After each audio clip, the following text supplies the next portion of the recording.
तो नमस्कार बच्चों, मैं पहले की तरह ये वाला भी वीडियो बहुत ही इम्पोर्टेंट तरफ से लेके आया हूँ जो आपके लिए परीक्षा के लिए बहुत ही अच्छा है और आपके परीक्षा के लिए पेपर मोस्ट आईएमपी और साथ साथ में ओरिजिनल भी हो सकता है, क्योंकि मेरे ज़िले पे यही आने वाला है। आपके ज़िले पे कौन सा आएगा आप थोड़ा सा देख लीजिएगा। अगर चैनल पे नया आ रहा है चैनल को सब्सक्राइब करना बिल्कुल नहीं भूलिएगा। साथ साथ में वीडियो शेयर करो अपने दोस्तों के साथ दबा के, ठीक है। यहाँ पे पहला त्रैमासिक परीक्षा विषय विज्ञान कक्षा 9वीं का है। 75 नंबर पेपर है। 80 नंबर जो आने वाला है समय 3 घंटे का है। अब चलिए शुरू करते हैं अपन लोग। यहाँ पे देखें कुछ निर्देश हैं, बाकी चीज़ हटा दिया, ठीक है। यहाँ पे जस्ट आता है प्रश्न नंबर पहला है सही विकल्प, और सही विकल्प के सारे आंसर मैं बताने वाला हूँ। वीडियो के अंत तक बने रहिएगा और वीडियो को दबा के शेयर करिए। अगर चैनल पर नए आ रहे हैं चैनल को सब्सक्राइब करना बिल्कुल ना भूलें। पदार्थ की यह अवस्था किसमें जिसमें द्रव का आकार नहीं है परंतु आयतन निश्चित होता है, तो वह ऑप्शन क्या कहलाता है? ठोस, ठीक है। पदार्थ की अवस्था जिसमें द्रव का आकार नहीं है परंतु आयतन निश्चित होता है वो क्या कहलाता है? द्रव कहलाता है। जी हाँ बच्चों, क्या कहलाता है आपका? फलनित द्रव कहलाता है, ठीक है। ये चीज़ कंप्लीट कर लो। फिर नेक्स्ट क्वेश्चन, इसका राइट आंसर द्रव हो गया। अब चलते प्रश्न नंबर 2 की बात करेंगे। प्रश्न नंबर 2 क्या कह रहा है आपके सामने? बिलियन का वह घटक जिसमें मात्रा दूसरे से अधिक होता है परंतु एक दूसरे से घटक बिलियन में कम मिलता है, उसे क्या कहते हैं? तो यहाँ पे विलायन, विलायक कहते हैं। क्या कहते हैं? विलायक कहते हैं, ठीक है। ये आंसर क्लियर हो जाता है। इसका भी आंसर ये है, आप देख लिए हैं। अब प्रश्न नंबर 3 आपके सामने कुछ दिख रहा है, आपको साफ देख रहे हैं। 2 या 2 से अधिक परमाणु का समूह क्या कहलाता है? तो 2 या 2 से अधिक परमाणु का समूह एक अणु कहलाता है, ठीक है। तो जो इसका राइट आंसर अणु हो जाएगा। स्क्रीनशॉट करते चलो और लिखते चलो, रफ कॉपी निकालो, जो करना आप कर लो, ठीक। यहाँ पे नेक्स्ट चौथा नंबर है, कैलाला रे की खोज किसने की थी? तो यहाँ पे जे थॉमसन, बहुत ही आपको, ठीक है। यहाँ पे जे थॉमसन जो ऑप्शन जे श्रमिशन, ठीक है। जे थॉमसन आंसर हो जाएगा। फिर नेक्स्ट क्वेश्चन आपके सामने, एक कोशिकीय जीव का उदाहरण क्या है? तो एक कोशिकीय जीव का उदाहरण आपको सबको पता है क्या होता है? अमीबा, ठीक है। क्या होता है? अमीबा। इसका राइट आंसर अमीबा होगा।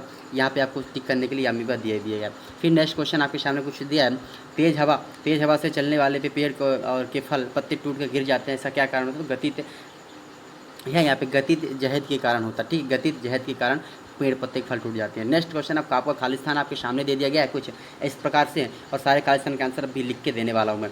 क्रिया व प्रतिक्रिया बल खाली के दिशा में क्या करते हैं? तो किस क्या करेंगे? विपरीत दिशा में, विपरीत दिशा, ठीक है। ये चीज़ कंप्लीट कर लेना। फिर दूसरा है, किसी वस्तु का द्रव्यमान खाली का गुरुत्वीय त्वरण के गुणनफल के बराबर होता है, तो जिसका राइट आंसर है F बराबर ma होता है, ठीक है। F बराबर ma दूसरे का आंसर होगा, ठीक। अब चलते हैं यहाँ पे तीसरे का देखेंगे अपन लोग। तीसरे, किसी वस्तु में उसकी गति के कारण निहित ऊर्जा को कहते हैं, ठीक है। किसी वस्तु में उससे गति में निहित ऊर्जा को क्या कहते हैं अपन लोग? गतिज ऊर्जा। क्या कह देते हैं अपन? गतिज ऊर्जा, ठीक है। गतिज ऊर्जा कहते हैं। फिर नेक्स्ट क्वेश्चन है, ध्वनि तरंग खाली कहलाती है। ध्वनि तरंग तो यांत्रिक तरंग कहलाती है। क्या कहलाती है? यांत्रिक तरंग, ठीक है। फिर नेक्स्ट क्वेश्चन आपके सामने है, यहाँ पे खरपतवार का एक उदाहरण है। तो खरपतवार के उदाहरण दूब आप ले सकते हैं, दूब खाली स्थान हो जाता है, या फिर मोथा घास ले लीजिए। फिर यहाँ पे कोलाइड का मिश्रण क्या कहलाता है? तो यहाँ पे एक कोलाइड का मिश्रण विषमांगी कहलाता है, ठीक है। विषमांगी मिश्रण कहलाता है। क्या कहलाता है? विषमांगी मिश्रण कहलाता है। अब चलते हैं सत्तासत्य की बात करेंगे। तो सत्तासत्य आपके सामने है, ठीक है। चलो मैं वो सत्तासत्य भी दिखा देता हूँ आपको। पहला मिश्रण में एक तरफ से अधिक पदार्थ निश्चित अनुपात में मिलाने से क्या होता है? तो यहाँ पे जो है असत्य हो जाता है, ठीक है। असत्य कहलाता है। फिर नेक्स्ट आर्गन पर इलेक्ट्रॉनिक विन्यास 288 है, तो ये बात भी सही है, ठीक है। नेक्स्ट ये पहले का आपको असत्य लिख लेना, इसको अब मैं हटा देता हूँ,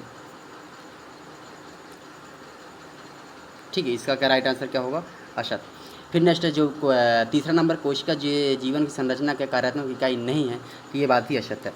फिर यह गति प्रथम नियम बल की परिभाषा को व्यक्त करता है, तो ये बात गलत है, ठीक है। फिर नेक्स्ट दाब एक अदिश राशि है, तो ये बात सही है कि दाब एक अदिश राशि है। नेक्स्ट ऊर्जा ना तो नष्ट की जा सकती है और ना ही उत्पन्न की जा सकती है, द्रव्यमान संरचना का नियम कहलाता है, तो ये बात भी गलत है। फाइनली सत्तासत की मैंने सारी कंप्लीट करा दी हैं, ये चीज़ ये हटा देता हूँ मैं इनको, तो ये आपके सामने सही है। इनके सारे आंसर का आप टिक कर ली, स्क्रीन शॉट कर लो, अब जैसा भी करना है आपको। अब चलते प्रश्न नंबर सही जोड़ी की बात करेंगे। प्रश्न नंबर 6 यहाँ पे है, पहला नीलहरित शैवाल और बर्फ का गलनांक है। जो नीलहरित शैवाल है वो आपके सामने, इसका जो राइट आंसर होना है, ठीक है। जो नीलहरित शैवाल है वो क्या कहलाता है? आपका जैविक उर्वरक कहलाता है, ठीक है। जैविक उर्वरक। दूसरा क्या है? दूसरा आप देख सकते हैं यहाँ पे दूसरे का क्या आंसर? बर्फ का गलनांक क्या होता है? तो बर्फ का गलनांक आपकी शाम को पता ही आपको कि 273 केल्विन होता है, ठीक है। 273 केल्विन होता है। अब फिर नेक्स्ट आपका बचता है, संदेशों का वाहक क्या कहलाता है? संदेशों का वाहक क्या कहलाता है? तो तंत्रिकी ऊतक कहलाता है, ठीक है। तंत्रिकी ऊतक कहलाता है। फिर नेक्स्ट आपके सामने है कोलाइड, सॉरी गति के द्वितीय नियम क्या है? तो गति के द्वितीय नियम आपके सामने कुछ ऊपर दिया है, F बराबर ma। गति के द्वितीय नियम F बराबर ma। फिर नेक्स्ट क्या है आपके सामने?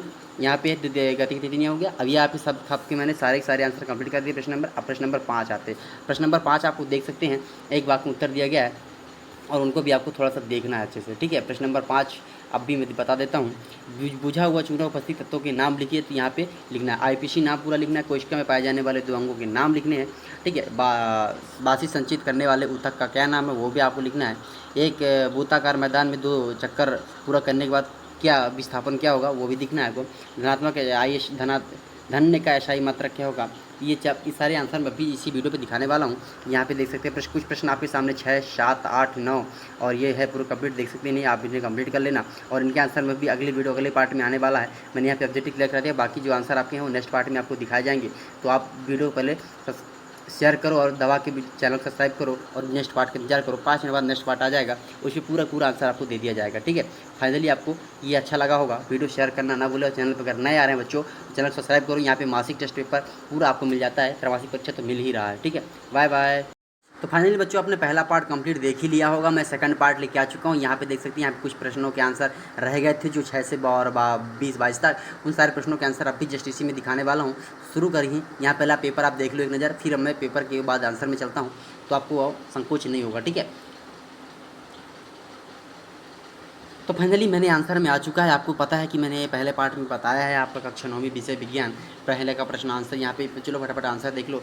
द्रव्य, विलायक है, अणु, जे थॉमसन, अश्विन, ये सब चीज़ हैं, ये सारे खाली स्थान हैं और ये सारे आंसर इसकी स्क्रीन कर लो। फिर आपके प्रश्न नंबर 3 की बात करा तो प्रश्न नंबर 3 आपके सामने कुछ इस तरह दिए गए, तो इनको स्क्रीन कर लो आप। और चलो प्रश्न नंबर 4, 5 तो कर लिए होगे।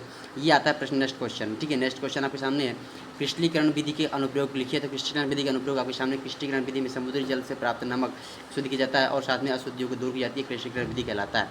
अब चलते हैं फिर नेक्स्ट क्वेश्चन आपके सामने, उसी विधि का कुछ और है। तो विधि है इस सहायता से नमूने में फिटकरी पृथक किया जाता है। क्रिस्टलीकरण विधि द्वारा विधि ऐसा है जिसके द्वारा विलयन को ठोस पदार्थों को क्रिस्टल के रूप में पृथक कर दिया जाता है। फिर आपके सामने कुछ है, कैसा आ जाता है। प्रश्न नंबर है, समस्थानियों के अनुप्रयोग लिखिए। तो यहाँ पे समस्थानिक के 2 अनुप्रयोग दिए गए हैं। पहला अनुप्रयोग है समस्थानिक के उपयोग विद्युत उत्पादन के लिए किया जाता है। नेक्स्ट अनुप्रयोग है समस्थानिक विभिन्न प्रकारों के विस्फोटक तैयार किए जाते हैं, ठीक है। ये चीज़ हम लोग, फिर इसके बाद चलिए नेक्स्ट क्वेश्चन आपके सामने कुछ बच्चों हैं, मिश्रण की परिभाषा लिखना है। तो मिश्रण की परिभाषा आपके सामने कुछ दे दिया गया है, ये मिश्रण परिभाषा आपके सामने है। ये आप यहाँ पे आप देख सकते हैं, मिश्रण 2 या 2 से अधिक पदार्थ जैसे यौगिक तत्वों से मिलकर बना होता है। किसी मिश्रण में दो या 2 से अधिक प्रकार के पदार्थ किसी भी प्रकार के अनुपात में मिला हुआ सकते हैं, मिश्रण कहलाता है, ठीक है। इसे आप स्क्रीनशॉट कर लो। फिर चलते हैं नेक्स्ट क्वेश्चन पे, आपके सामने कुछ इस तरह है। ये रहा विलयन। विलयन किसे कहते हैं, विलयन आपके सामने है। विलयन जब 2 या 2 से अधिक पदार्थों को समांगी मिश्रण को विलयन कहा जाता है। यहाँ पे जैसे चीनी और पानी को नमक और पानी तथा ग्लूकोज और पानी मिलाना सब विलयन ही कहलाता है, ठीक है। ये आप स्क्रीनशॉट कर लो, तैयार कर लो। अब चलते हैं पर नेक्स्ट में, अच्छी नेक्स्ट वाला आपका क्या है, आप सारे विलयन कैसे कहते हैं। यहाँ पे देखो आप सारे विलयन कैसे कहते हैं, तो यहाँ पे आप सारे विलयन को परिभाषा लिखना है। तो यहाँ पे ऐसे विलयन जिनको पराशरण दाब समान होते हैं पराश्रयी विलयन कहलाते हैं। समपराश्रयी विलयन में ऐसे विलय के संतक होते हैं जो समपराश्रयी विलयन की दूसरे पे अपारगम झिल्ली के पृथक करने पर पराश्रय की क्रिया होती है, ठीक है। ये आपका समपराश्रयी विलयन हो गया। फिर नेक्स्ट क्वेश्चन आपके सामने कुछ एक ऐसा प्रकार का दिखेगा। यहाँ पे केंद्र के कार्य पूछा गया, तो केंद्र के कार्य आपको दे दिया गया। केंद्र के कार्य, केंद्र कंपू कोशिका संरचना संगठन कार्य निगमन करता है। नेक्स्ट डीएनए पर उपस्थित आरएनए पर संदेश को कोशिका द्रव में जाते हैं और वहाँ पर उपस्थित प्रोटीन को अनुवादित कर देते हैं। नेक्स्ट प्रोटीन से विभिन्न प्रकार बनते हैं और जो विभिन्न उपचारिक क्रियाओं को नियंत्रण करते हैं। नेक्स्ट कोशिका विभाजन को केंद्र पर होता है, ठीक है। अभी चलते यहाँ पे नेक्स्ट आता है प्रश्न नंबर 1 और है। यहाँ पे एलोवेरा ऊतक क्यों कहा जाए उल्लेख लिखिए, ठीक है। एलोवेरा ऊतक यह अंगों के बीच में उपस्थित अंग भराता है, यह आंतरिक अंगों को गहरा देता है, यह ऊतकों की मरम्मत में सहायता करता है, ठीक है। यह एलोवेरा ऊतक के क्या हो गया, कार्य हो गया।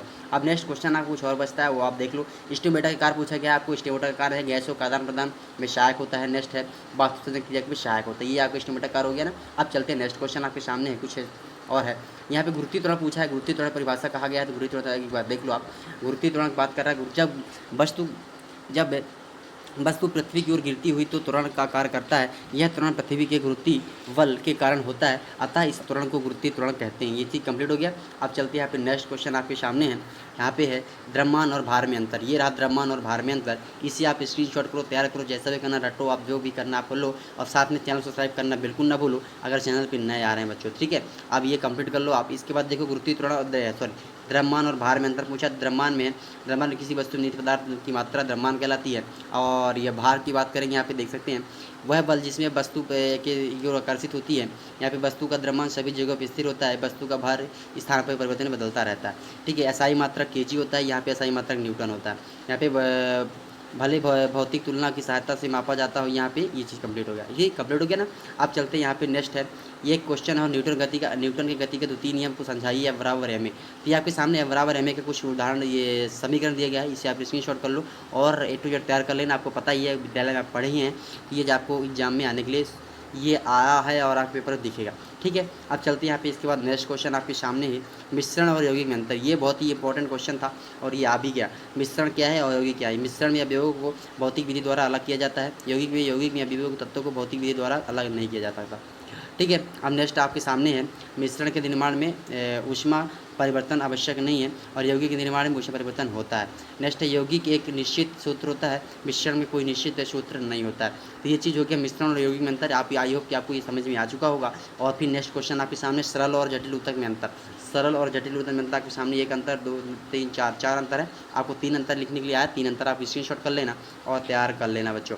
ठीक है, ये चीज़ कंप्लीट कर लिया होंगे मेरे ख्याल से। लगभग मैं पेपर अभी कंप्लीट करने जा रहा हूँ। एक क्वेश्चन और बचा है, वो आपके सामने है और आप उसे देख भी सकते हैं। ये क्वेश्चन है, बाष्पीकरण प्रभावित करने वाले कारक दिया है। तो यहाँ पे सतही क्षेत्र, तापमान में वृद्धि और आर्द्रता, ये सब कारक होते हैं। सतही क्षेत्र में बढ़ने पर बाष्पीकरण की दर बढ़ जाती है, तापमान बढ़ने पर समीकरण की दर बढ़ जाती है और अगर आर्द्रता पर है तो वहाँ पर बाष्पीकरण की दर घट जाती है। ठीक है, ये आपके कारण हो गए और यहाँ पे कुछ दे दिया गया। तो फाइनली आपके सारे मैंने आंसर कंप्लीट करा दिए हैं। आई होप कि आपको ये वीडियो अच्छा लगा होगा। वीडियो शेयर करो दोस्तों के साथ और साथ में वीडियो चैनल को सब्सक्राइब करना बिल्कुल ना भूलें। तब तक जय हिंद, वंदे मातरम, बाय बाय।